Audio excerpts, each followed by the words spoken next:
항공산업에서 수소가 굉장히 많이 사용될 수 있다라는 이야기를 하고 있습니다. 2030년이 넘어가면 게임 체인저가 되는 에너지원이 될 거다라는 이야기를 하고 있습니다. 그러면 과연 수소는 낙관적일까요? 열리긴 열릴 거다. 근데 이제 시간이 얼마나 걸릴 거냐가 이제 문제인 거죠. 그래서 오늘은 이런 수소 산업 현황이 정말 어떤가에 대해서 조금 객관적으로 조금 짚어보려고 합니다. 안녕하십니까, 주식초등학교 구독자 여러분, 머니투데이 방송 뉴욕 특파원 염현석 기자입니다.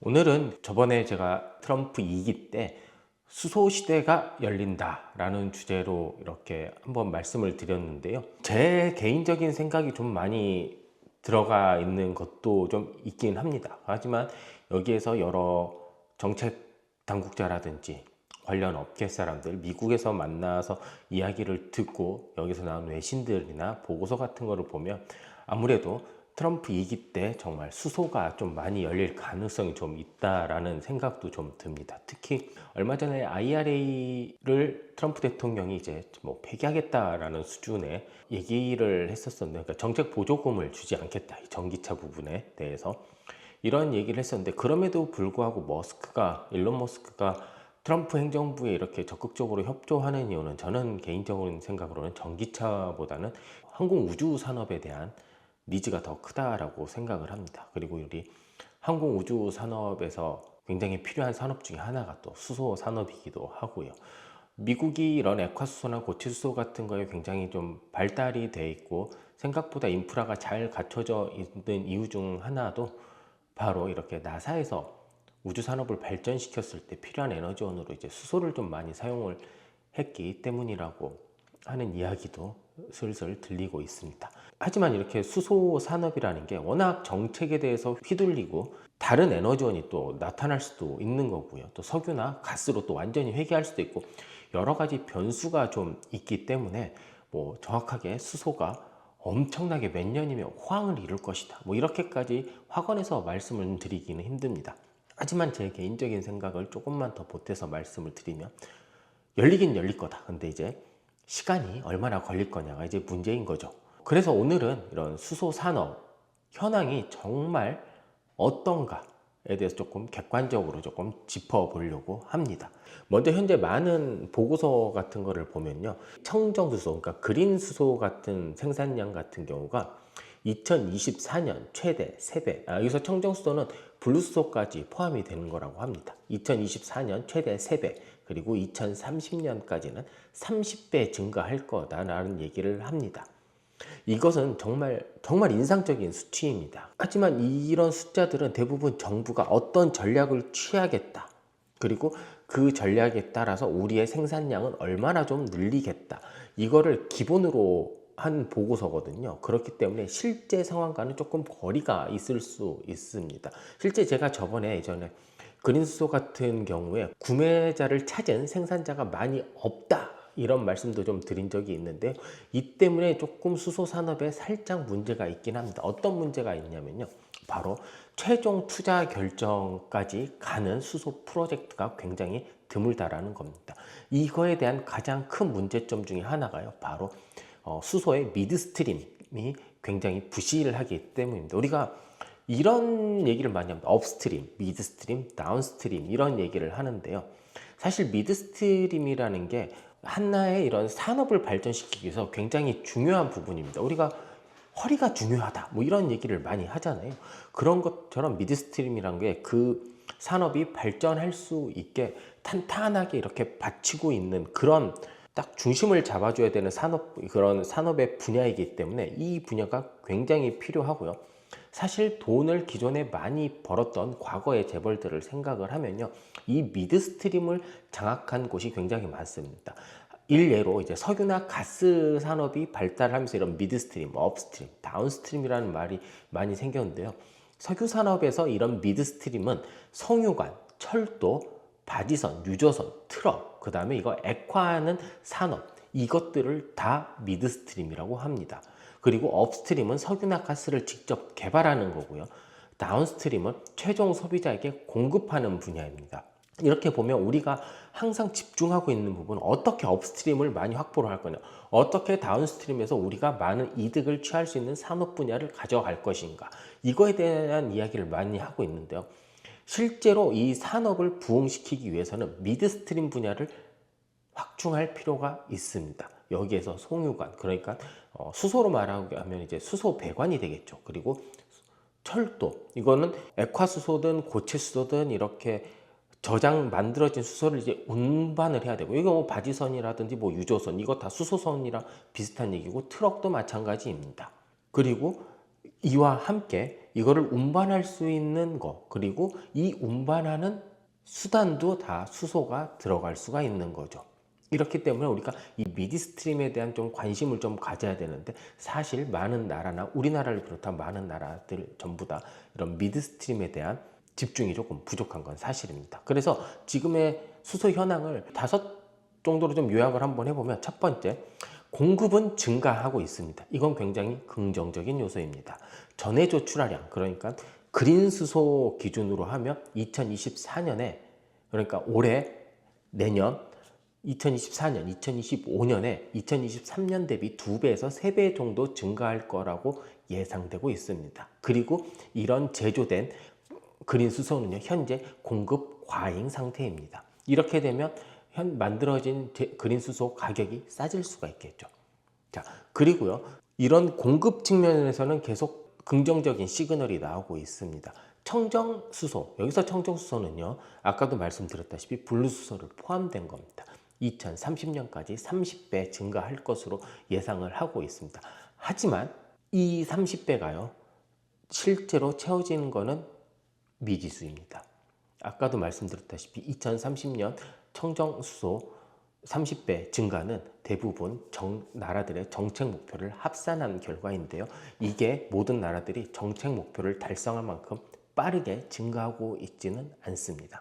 그리고 수요 측면은 여전히 부정적 요소가 강하고 있습니다. 자, 2030년까지 시운전을 계획한 청정수소 생산 능력, 그러니까 2030년까지 이미 시운전이 계획이 된 프로젝트들 같은 경우에 모든 프로젝트들의 12%만이 오프테이커를 확인했습니다. 이 오프테이커라는 말은 프로젝트 A를 하는 곳에서 생산되는 그린 수소를 내가 다 사가겠다, 그러니까 수요자를 확실하게 찾아간 이거가 12%밖에 안 되고 있다고 합니다.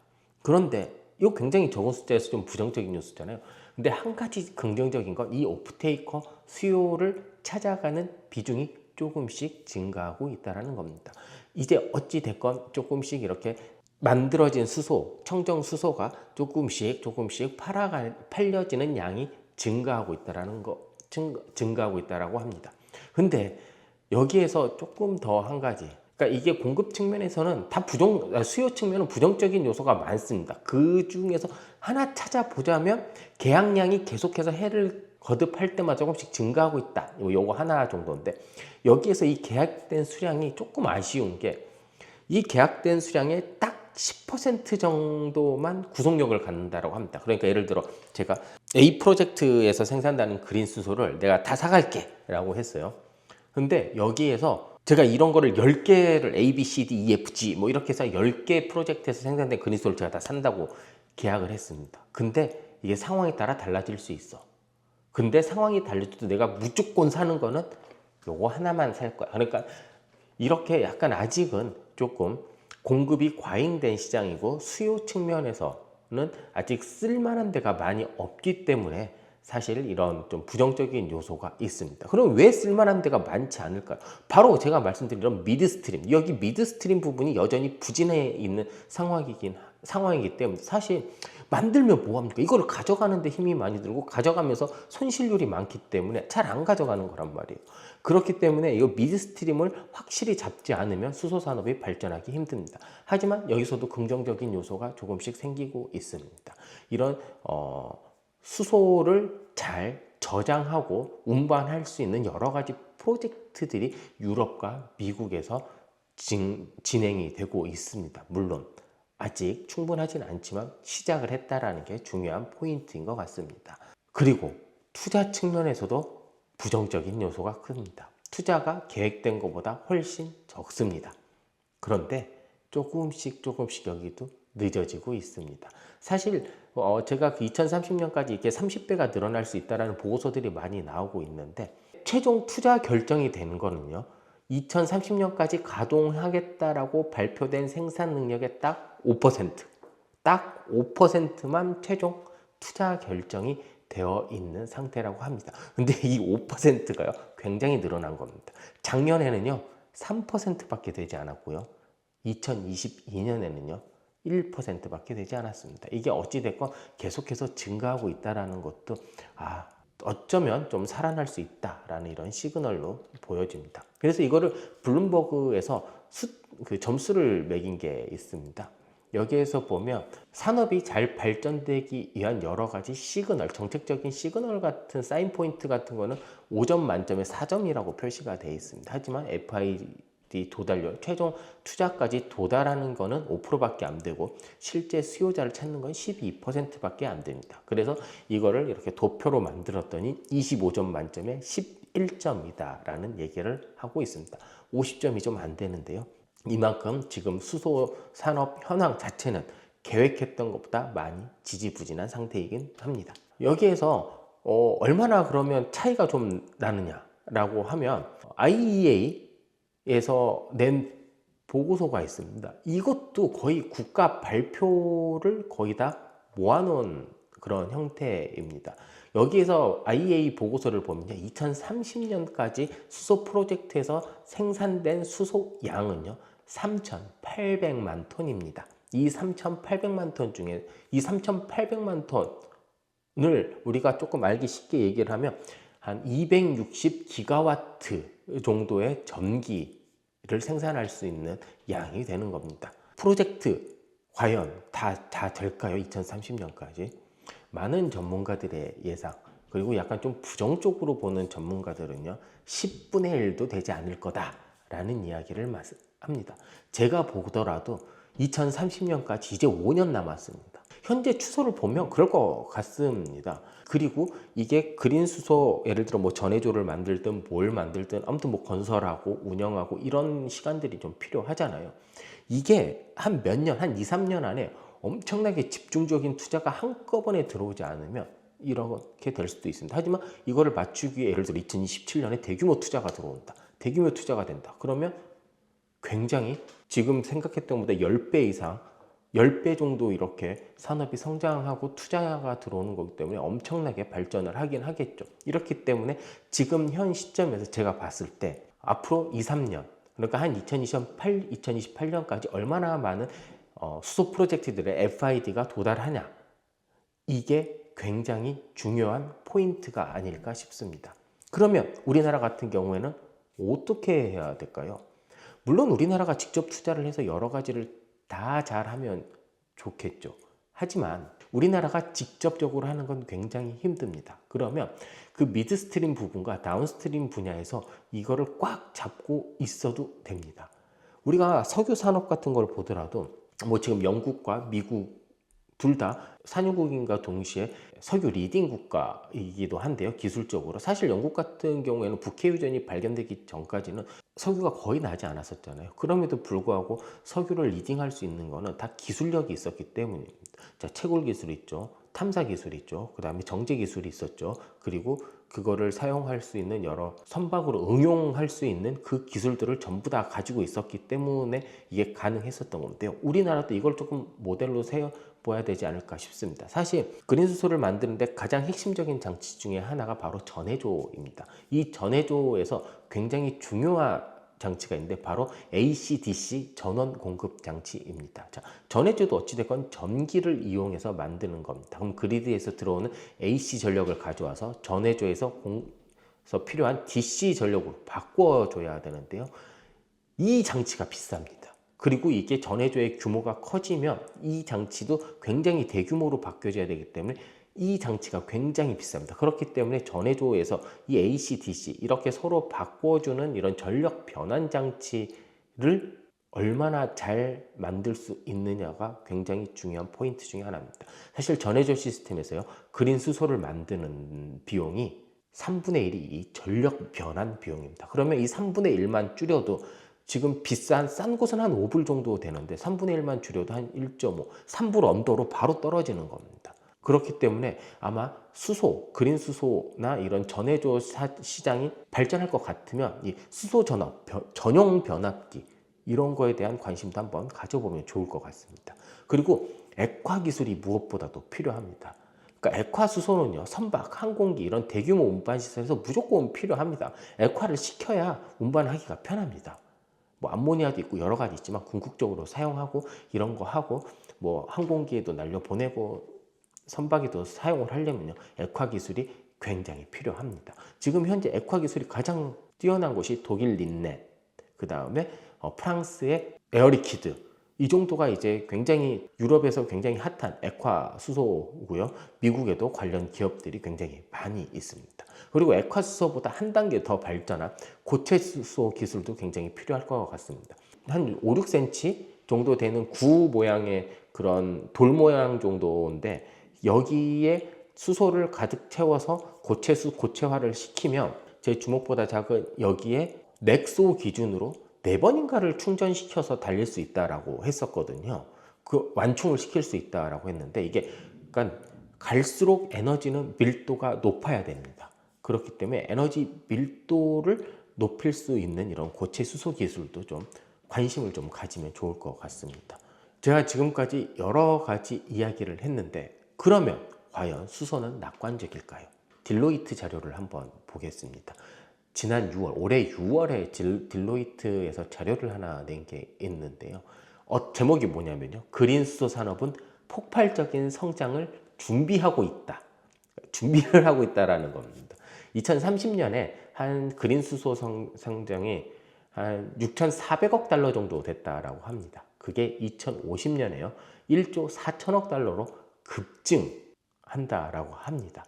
여기서 보면 한 20년 만에 2배 정도 이제 증가하는 규모입니다. 그리고요, 북미 수소 프로젝트에 대한 직접 투자가요, 2027년에 한 300억 달러 정도가 됐었는데 올해는 그게 한 170억 달러 정도 더 증가해서 460억 달러를 넘어서고 있다고 합니다.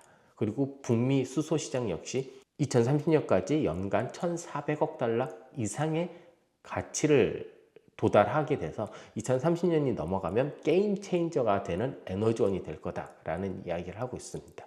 그러면서 탁 꼽은 분야가 하나 있는데요. 바로 항공산업에서 수소가 굉장히 많이 사용될 수 있다라는 이야기를 하고 있습니다. 현재 항공산업에서 지속 가능한 항공연료 이거를 굉장히 많이 하려고 하고 있습니다. 뭐 SAF라고도 하는데요.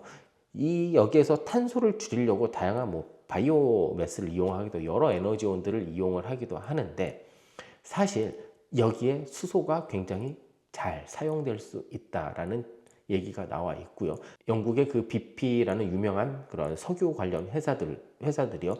이 지속 가능한 SAF의 수소를 사용하는 방안을 하기 위해 다양한 스타트업 회사들의 지원을 하고 있습니다. 실제로 남미에서 이 BP가 이런 에너지 스타트업에 굉장히 많은 돈을 투자해서 이 SAF의 수소를 이용하는 방향을 현재 준비하고 있다라고 알려져 있기도 합니다. 자, 그러면 우리가 여기에서 이런 저런 다 보면 싸야지 좀 사용을 할 거 아니에요. 그러면 우리가 지금 수소를 보면 어디가 좀 저렴한지, 어디가 좀 나오고 있는지 여기에서 좀 알아보려면 우리가 흔히 말하는 중동, 호주 이 정도 이야기를 하고 있잖아요. 근데 제가 보기에는 라틴 아메리카를 좀 눈여겨봐야 됩니다. 우리가 라틴 아메리카, 그러니까 남미 같은 경우에 현재 핵심 광, 리튬, 니켈, 리튬, 특히 리튬의 생산지로 굉장히 중요한 곳이다라고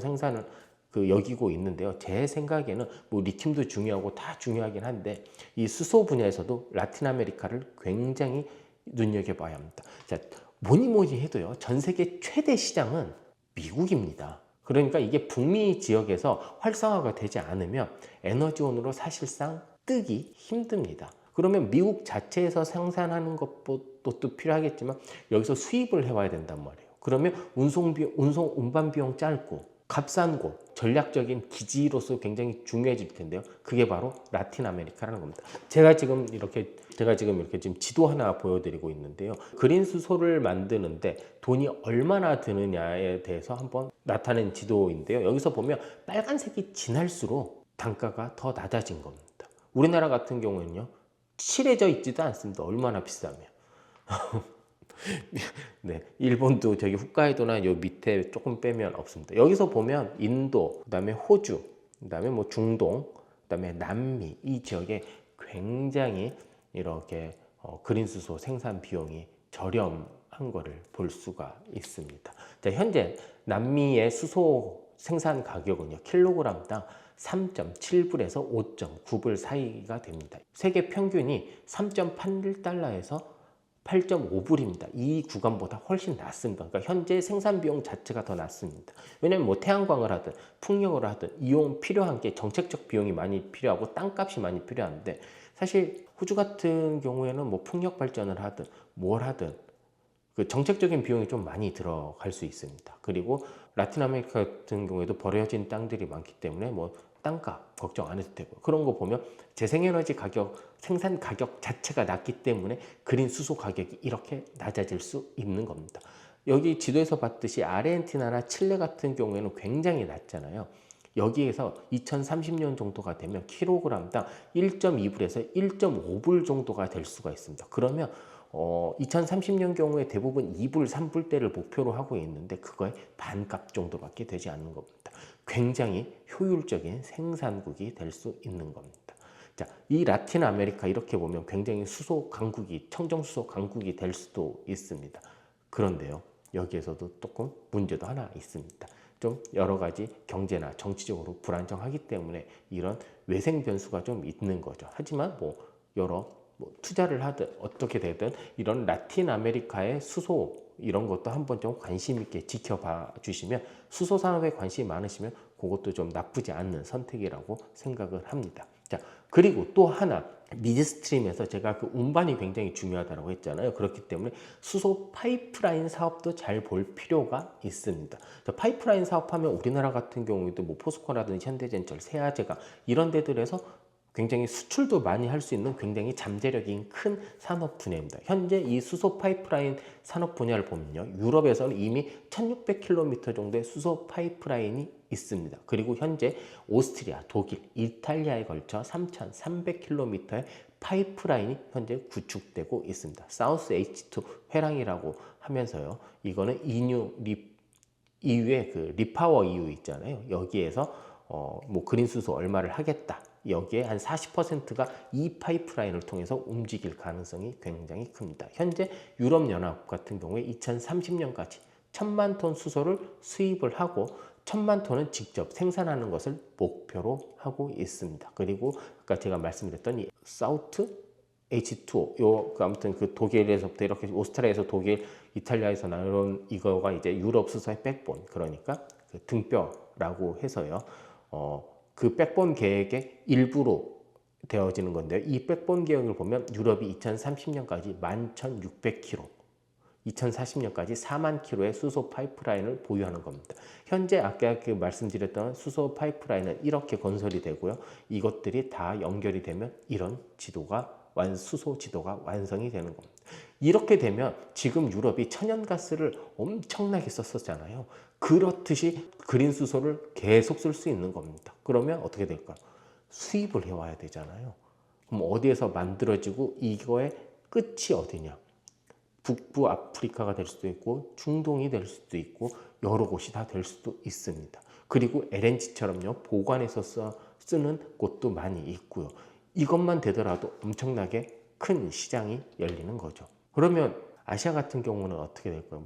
아시아 같은 경우에는 이미 수소 파이프라인이 대부분 중국에서 건설이 잘 되고 있는데요.